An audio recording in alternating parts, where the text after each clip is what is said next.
No interruption here, people. Sorry.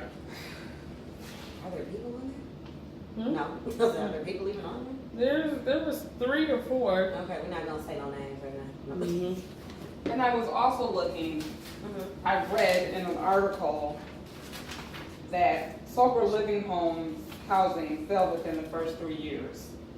And so why do you think that is, and what will keep your housing from not doing that?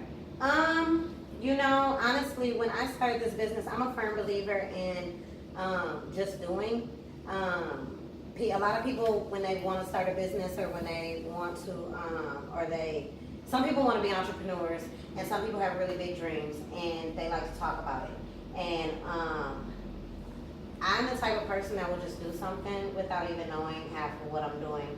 I'll jump out the window and see if I can fly, and that's basically what I did. So I never even read the article to see if sober homes failed or anything. I just knew I was going to make it. Okay, I know that's right. Yeah. Good. It's pretty much it, yeah. Positive attitude. It's pretty much it, yep. So some of those things like go in hand. So when you get residents, right, and then you have a home. So you know how sometimes it gets hot and people think they're going to sit outside the house and just draw attention to the house. You get what I'm saying? No, Is that not allowed? No, that's not allowed. We, to be honest with you, this is the thing about sober homes, and this is why a lot of, like when you go back to your first question about notifying the city and people worrying about, you know,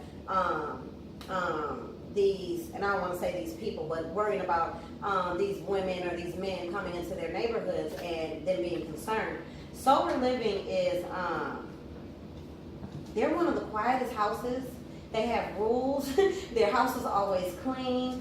There's very, very little complaints around the neighborhood when people move in. I have a coworker who has a sober home that is house next door to his house, and he said he hears nothing. He said there is the most quietest place ever, and it's because they know they have to follow these rules in order to be in the house. And so a lot of the ladies and a lot of the men follow what rules are there. And if the ones that don't, they get weeded out really fast, and then they just, we have a zero tolerance for BS.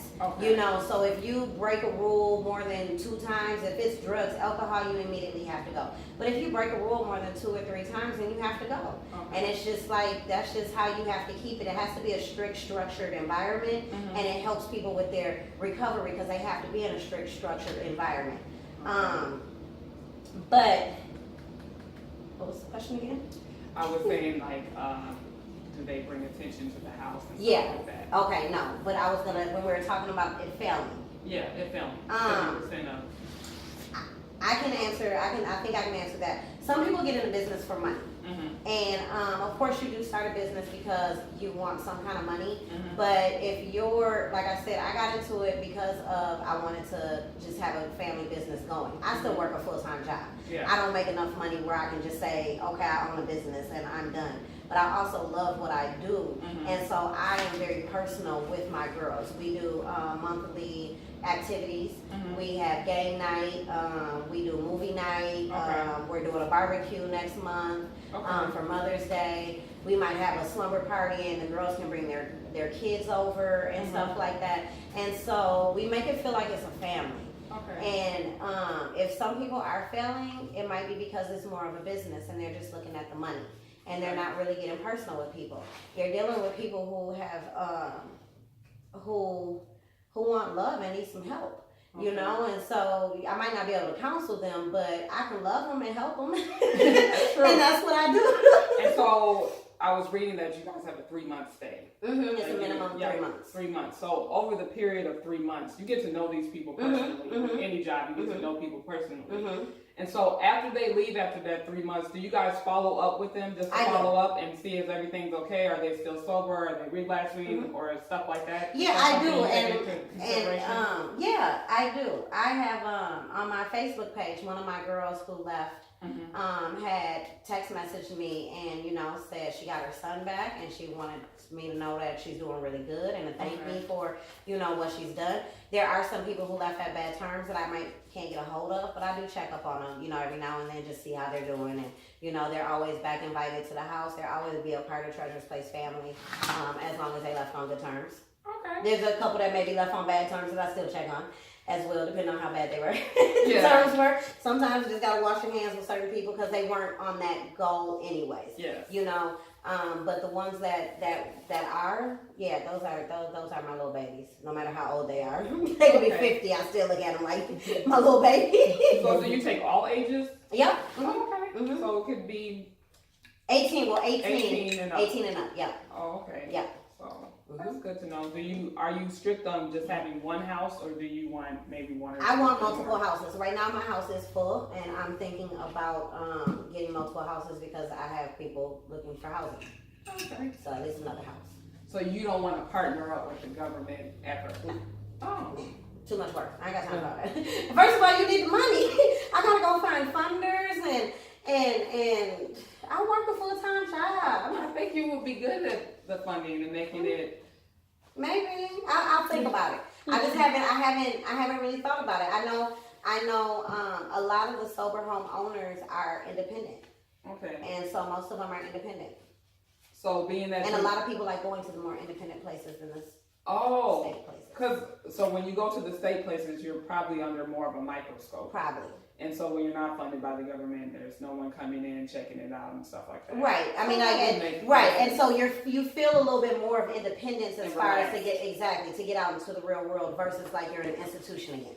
Okay. You know, because a lot of people do come from inpatient treatment where there's places where they couldn't have their phone for 30 days or 60 days or whatever. They, slept in a hospital bed or whatever. So it's like to go somewhere and my sober home, I consider it their house. I don't even go. I go in and it's their house. Okay. I'm like, let me take my shoes off before I walk through y'all's floor so you guys don't curse me out or whatever. It's their house, and they treat it like it's their house, and it's where they live. It's their place. That's true. That's true. Mm-hmm. And I have another question, which brings me back to I was reading that a lot of places. Notepad, child. It is warm up here. It is. Says the voice from the other side of the phone on live. Some of the sober homes have been listed as fraudulent insurance scams, and this has prompted proposals with the regulating administrators and stuff like that. Mm-hmm. And so, do you run into those problems or no?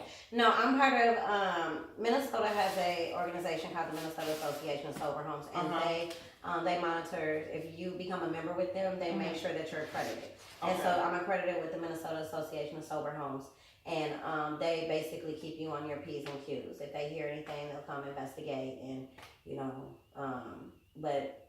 and we don't deal with insurance. Okay. That's one of the things with not being part of the state. You don't have to deal with insurance or anything like that. All you have to do is offer a clean, safe environment for people to live in. Okay, so do you buy the home? I was wondering No, that. I rent the home. Rent it out? I rent that house. Oh, okay. But I would like to buy a house to do that. Oh, Be cheaper. Then rent. But I am looking for a rental property. Okay. But yeah. All right. So do you guys check for the location? Do you want it near a bus line, jobs, opportunities? So you look for that specific area. I do, yeah. But Okay. there are places that have their sober homes that are way out in the suburbs, and some people might like those because they're out of the hustle and bustle or the area that they were in when they were using, and they'd rather be somewhere quiet like that. For me, I feel like a lot of people don't have transportation. People might be looking for jobs.